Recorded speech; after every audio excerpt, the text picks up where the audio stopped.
اما بعد فاعوذ باللہ من الشیطان الرجیم بسم اللہ الرحمن الرحیم قل یا ایہا الناس انی رسول اللہ الیکم جمیعا وقال تعالی واللہ یعصمک من الناس وقال تعالی انا کفیناک المستہزئین وقال النبی صلی اللہ علیہ وسلم ان الرسالۃ والنبوۃ قد انقطعت فلا رسول بعدی ولا نبی وقال علیہ الصلاۃ والسلام لو کان بعدی نبی لکان عمر او کما قال علیہ الصلاۃ والسلام صدق اللہ وصدق رسولہ النبی الکریم ونحن علی ذلک لمن الشاہدین والشاکرین والحمد للہ رب العالمین۔ قابل صد احترام علماء کرام، معزز قابل احترام دوستو، چند سال پہلے جب اس مسجد کا افتتاح تھا تو اس وقت حاضری کا موقع ملا تھا، اور اس کے بعد آج دوبارہ حاضری کا موقع ملا ہے۔ اس وقت جو پروگرام ہوا تھا اس پروگرام میں بڑی تازگی تھی، اور آج جو پروگرام ہو رہا ہے اس پروگرام میں بھی بڑی تازگی محسوس ہو رہی ہے۔ وہ جو پروگرام تھا وہ بھی سرکار کی نسبت سے تھا کہ جس دوست نے اس مسجد کو تعمیر کروایا تھا حضرت استاد محترم مفتی محمد حسن صاحب دامت فیوزم کے مرید بھائی محترم وقاص بٹ صاحب نے تو بڑی پاکیزہ نیت سے کہ اس مسجد میں امام الانبیاء کی ناموس، ان کی حرمت، ان کی ختم نبوت کے دفاع کا کام ہوتا رہے گا، تو بڑی نیت تھی اور بہت بڑی نیت تھی، اور اسی نیت سے مسجد کا افتتاح بھی اور پھر پروگرام بھی تو بڑی تازگی تھی، اور وہ تازگی آج پھر دیکھنے کو مل رہی ہے۔ اللہ رب العزت اس ادارے کو بنیاد والی نسبت اور بنیاد والی نیت کے موافق ختم نبوت کا مرکز بنا دے، اور یہ پورے ضلع نارووال کے لیے نہیں بلکہ پوری دنیا کے لیے سرکار کی ناموس ختم نبوت کا مرکز بنا رہے۔ میں محترم وقاص صاحب کو کافی عرصے سے جانتا ہوں۔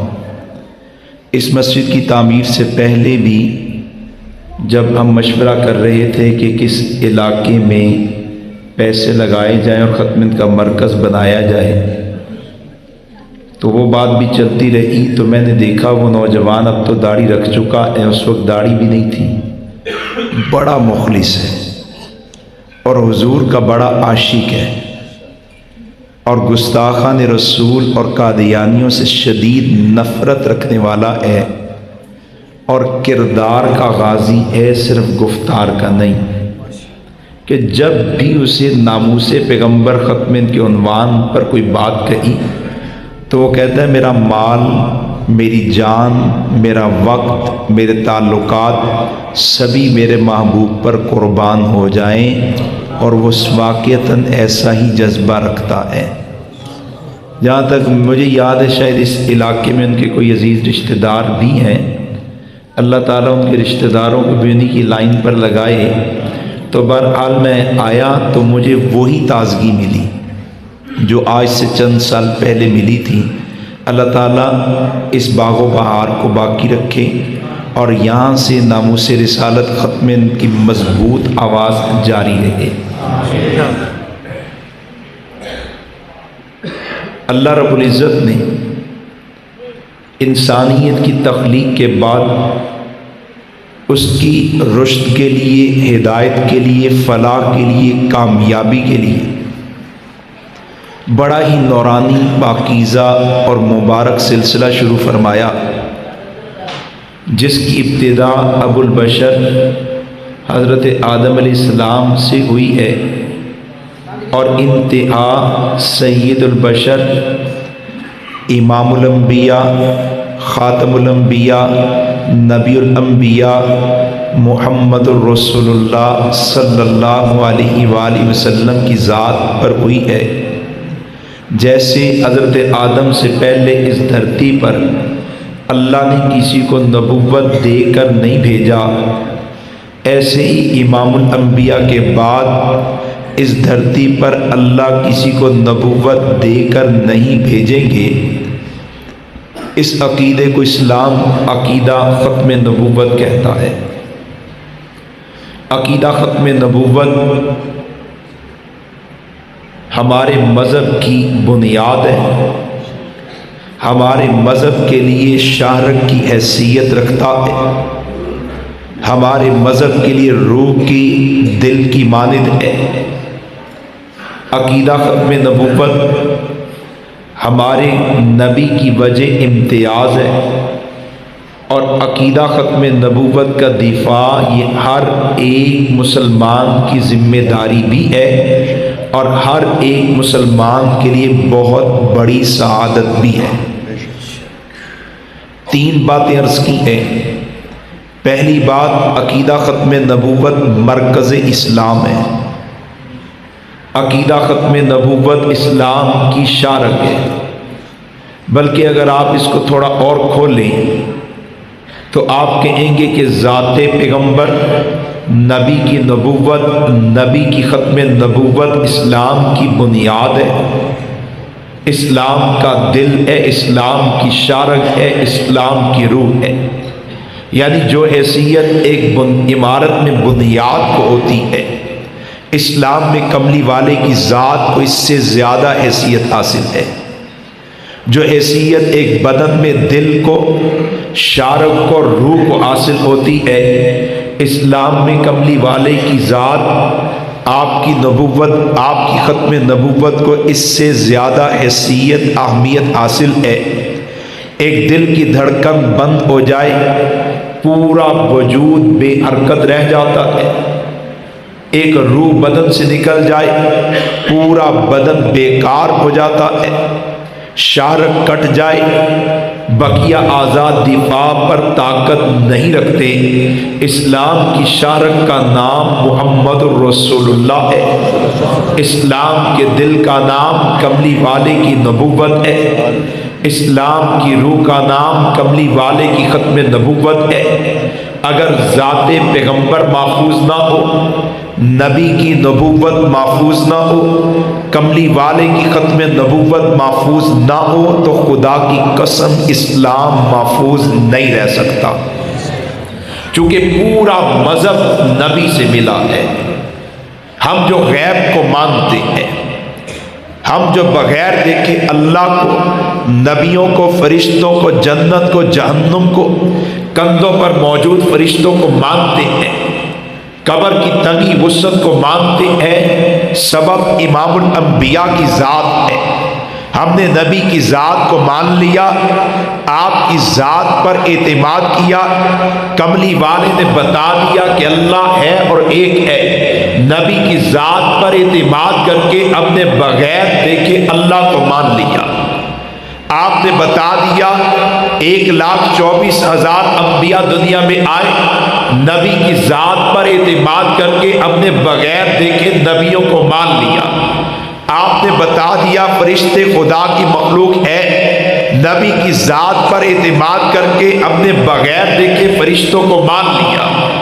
آپ نے بتا دیا جنت موجود ہے، جہنم موجود ہے، نبی کی ذات پر اعتماد کر کے اپنے بغیر دیکھے جنت کو، بغیر دیکھے جہنم کو مان لیا۔ آپ نے بتا دیا قبر میں تنگی بھی ہے، وسعت بھی ہے، عذاب بھی ہے، ثواب بھی ہے۔ ہم نے بغیر دیکھے نبی کے کہنے پر قبر کی تنگی کو، وسعت کو مان لیا۔ آپ نے بتا دیا تمہارے کندھوں پر 2 فرشتے موجود ہیں، ہم نے ان فرشتوں کو دیکھا نہیں، ہم نے ان کے بوجھ کو محسوس نہیں کیا، ہم نے ان کی حرکت کو محسوس نہیں کیا، لیکن کملی والے نے بتا دیا، ہم نے نبی پر اعتماد کی وجہ سے مان لیا۔ آپ نے بتا دیا نماز فرض ہے، طریقہ یہ ہے، ہم نے آپ پر اعتماد کی وجہ سے نماز کو اس کے طریقے سمیت مان لیا۔ آپ نے بتا دیا حج فرض ہے، طریقہ یہ ہے، ہم نے نبی کے کہنے پر حج کو اس کے طریقے سمیت مان لیا۔ آپ نے بتا دیا زکوٰۃ فرض ہے، نصاب یہ ہے، ہم نے آپ پر اعتماد کی وجہ سے نصاب زکوٰۃ کو مان لیا۔ آپ نے روزے کے بارے میں جو عقیدہ دیا، جو روزے کا طریقہ دیا، ہم نے مان لیا۔ آپ نے تسبیحات کے جو فضائل بیان کیے، ہم نے تسبیحات کو بھی مانا، سبحان اللہ کو بھی مانا، اللہ اکبر کو بھی مانا، لا الہ الا اللہ کو بھی مانا، ہم نے آذان کو بھی مانا، اقامت کو بھی مانا، کلمے کو بھی مانا، قرآن کو بھی مانا، پورے دین کو ہم نے مانا نبی کے کہنے کی وجہ سے۔ کوئی پوچھے ایمان کس نے دیا تو ہم کہتے اللہ نے دیا۔ وہ پوچھے واسطہ کون بنا تو ہم کہتے جناب محمد رسول اللہ صلی اللہ علیہ وسلم کی ذات واسطہ بنی ہے۔ پورا دین نبی کے در سے ملا ہے، اس لیے نبی کے در کو، نبی کی ذات کو، نبی کی نبوت کو، نبی کی ختم نبوت کو اسلام کی بنیاد کہا جاتا ہے، اسلام کا مرکز کہا جاتا ہے، اسلام کی شارک کہا جاتا ہے۔ اور دوسری بات دوستو، سرکار کی ختم نبوت سرکار کو سارے انبیاء میں امتیاز عطا کر دی تھی۔ ہمارا عقیدہ ہے تمام انبیاء میں اعلیٰ پیغمبر کون؟ مل کے بتائیے کون؟ اعلیٰ پیغمبر کون؟ افضل نبی کون؟ ہم کہتے ہیں حضور اعلیٰ ہے، حضور افضل ہے، اور پھر ہم یہ بھی کہتے ہیں کہ حضور ممتاز بھی ہیں، حضور سارے انبیاء میں ممتاز بھی ہیں۔ وہ پوچھے اعلیٰ کیوں ہے؟ ہم کہتے ہیں اس لیے کہ ہمارے نبی کو اللہ نے 1.25 لاکھ نبیوں کے کمالات کا جامع بنا دیا ہے۔ یعنی اگر ہر ایک نبی کو اللہ نے نبوت کا ایک کمال دیا، ہمارے نبی کو اللہ نے 1.25 لاکھ کمالات عطا کیے، ہر ایک نبی کو اگر نبوت کے 2 کمال ملے، ہمارے نبی کو اللہ نے 2.5 لاکھ کمالات دیے، ہر نبی کو اگر نبوت کے 4 کمالات ملے، ہمارے نبی کو اللہ نے 5 لاکھ کمالات عطا کیے۔ ان کمالات نبوت کی کثرت کی وجہ سے، ان کمالات نبوت کی زیادتی کی وجہ سے ہمارے نبی پہلے تمام انبیاء میں اعلیٰ ہے، ہمارے نبی پہلے تمام انبیاء میں افضل ہے، اور ہمارا عقیدہ یہ بھی ہے کہ ہمارے نبی سارے انبیاء میں ممتاز بھی ہے۔ وہ پوچھے ممتاز کیوں ہے، امتیاز کیوں ملا؟ تو ہم کہیں گے حضرت آدم سے عیسیٰ تک سارے اللہ کے نبی ہیں۔ آدم بھی اللہ کے نبی، نوح بھی اللہ کے نبی، شیس بھی اللہ کے نبی، ابراہیم بھی اللہ کے نبی، اسماعیل اسحاق بھی اللہ کے نبی، ان کے بعد جناب عیسیٰ تک سارے اللہ کے نبی ہیں۔ سب کو اللہ نے نبوت کا ایک منصب دیا ہے، سب کو اللہ نے نبوت کا ایک اعزاز دیا ہے، سب کو اللہ نے نبوت کا ایک تاج پہنایا ہے۔ وہ تاج نبوت کو لے کے آئے، وہ منصب نبوت کو لے کے آئے، وہ اعزاز نبوت کو لے کے آئے۔ آدم سے عیسیٰ تک سارے اللہ کے نبی ہیں۔ اور جب امام الانبیاء کی بات آئی تو ہم نے کہا حضور اللہ کے نبی بھی ہیں اور خاتم الانبیاء بھی ہیں۔ اللہ نے ہمارے نبی کو نبوت کا منصب بھی دیا ہے اور ختم نبوت کا منصب بھی دیا ہے، نبوت کا اعزاز بھی دیا ہے اور ختم نبوت کا اعزاز بھی دیا ہے، نبوت کا تاج بھی پہنایا ہے اور ختم نبوت کا تاج بھی پہنایا ہے۔ یہ ختم نبوت کا تاج، منصب، اعزاز ہمارے نبی کو سارے انبیاء میں امتیاز عطا کر دیتا ہے۔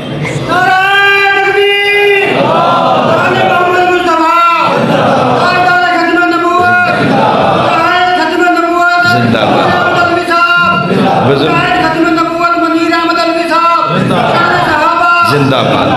بزرگو یا تے تسی داڑھی دا کالا رنگ لا دو، اپنی داڑھی نو یا کالا رنگ لاؤ یا کالی داڑھی والے نو جوان کرو۔ پھر اے جڑے کالی داڑھی والے نے انہاں نو کوئی اے حرارت دیو۔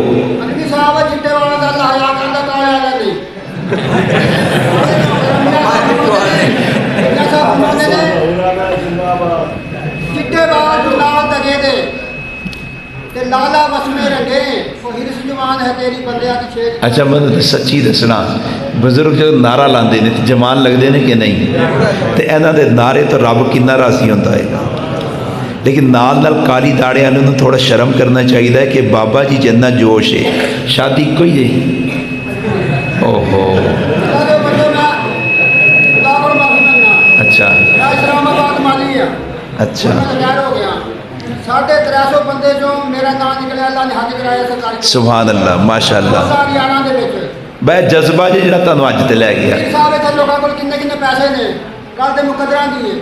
بے شک بے شک، اللہ تعالیٰ تانوں بہت برکتہ دے، خیرہ دے، اے جذبہ تہاڈا باقی رکھے، سانوں بھی عطا فرمائے۔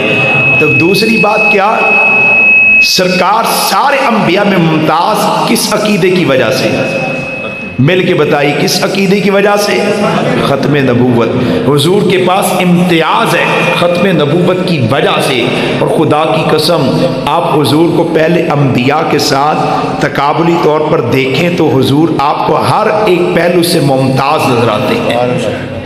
اگر آپ کمالات کے اعتبار سے دیکھیں حضور سارے انبیاء میں ممتاز ہیں، آپ معجزات کے اعتبار سے دیکھیں حضور کے معجزات سارے انبیاء میں ممتاز ہیں، آپ صفات کے اعتبار سے دیکھیں حضور سارے انبیاء میں ممتاز ہیں، آپ اخلاق کے اعتبار سے دیکھیں حضور سارے انبیاء میں ممتاز ہیں، آپ تعلیمات کے اعتبار سے دیکھیں حضور سارے انبیاء میں ممتاز ہیں، آپ اصحاب کے اعتبار سے دیکھیں حضور سارے انبیاء میں ممتاز ہیں، آپ ازواج کے اعتبار سے دیکھیں حضور سارے انبیاء میں ممتاز ہیں، آپ اولاد کے اعتبار سے دیکھیں حضور سارے انبیاء میں ممتاز ہیں، آپ زمانے کی تقسیم کے اعتبار سے دیکھیں حضور ممتاز نظر آئیں گے، آپ انسانوں کی تقسیم کے اعتبار سے دیکھیں حضور ممتاز نظر آئیں گے، آپ علاقائی تقسیم کے اعتبار سے دیکھیں حضور ممتاز نظر آئیں گے، آپ امت کے اعتبار سے دیکھیں حضور ممتاز نظر آئیں گے، آپ امت کے طبقات یعنی علماء،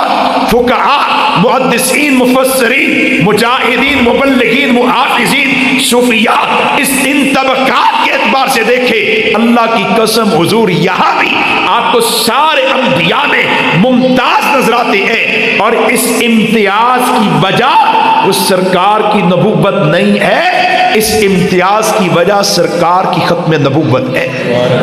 ختم نبوت کا عقیدہ ہمارے نبی کو پہلے تمام انبیاء میں ہر ایک پہلو سے ممتاز کرتا ہے۔ میں عموماً 3 باتیں اس پر عرض کیا کرتا ہوں اور 3 پر اکتفا اس لیے کرتا ہوں، وقت تھوڑا ہوتا ہے۔ پہلی بات، اگر آپ آدم سے عیسیٰ تک سارے انبیاء کو زمانے کے اعتبار سے دیکھیں تو آپ کو ہر ایک نبی محدود زمانے کا نبی ملے گا۔ اللہ کی سنت چلی آئی ہے، جب بھی نئے نبی کو اللہ دنیا میں بھیجتے ہیں پہلے نبی کی نبوت کا زمانہ ختم ہو جاتا ہے، پھر تیسرا نبی آتا ہے، دوسرے نبی کی نبوت کا زمانہ ختم ہو جاتا ہے، پھر چوتھا نبی آتا ہے، تیسرے نبی کی نبوت کا زمانہ ختم ہو جاتا ہے، پھر 5واں نبی آتا ہے، چوتھے نبی کی نبوت کا زمانہ ختم ہو جاتا ہے، پھر 6واں نبی آتا ہے، 5ویں نبی کی نبوت کا زمانہ ختم ہو جاتا ہے۔ حضور سے پہلے جتنے انبیاء آئے وہ سارے جانے کے لیے آئے، چھانے کے لیے نہیں آئے۔ ہر ایک نبی کی نبوت کا زمانہ محدود رہا ہے، لیکن حضور ختم نبوت کا تاج پہن کر آئے، ختم نبوت کی دستار پہن کر آئے تو قرآن اعلان کرتا ہے قل یا ایھا الناس انی رسول اللہ الیکم جمیعا، اے نبی جی ہم نے آپ کو محدود زمانوں کا نبی بنا کر نہیں بھیجا، ہم نے آپ کو محدود انسانوں کا نبی بنا کر نہیں بھیجا، ہم نے تو آپ کو قیامت تک کے تمام زمانوں کا، ہم نے تو آپ کو قیامت تک کے تمام انسانوں کا نبی بنا کر بھیجا ہے۔ مجھے ساتھ دیجیے گا، زمانہ صحابہ کا تھا،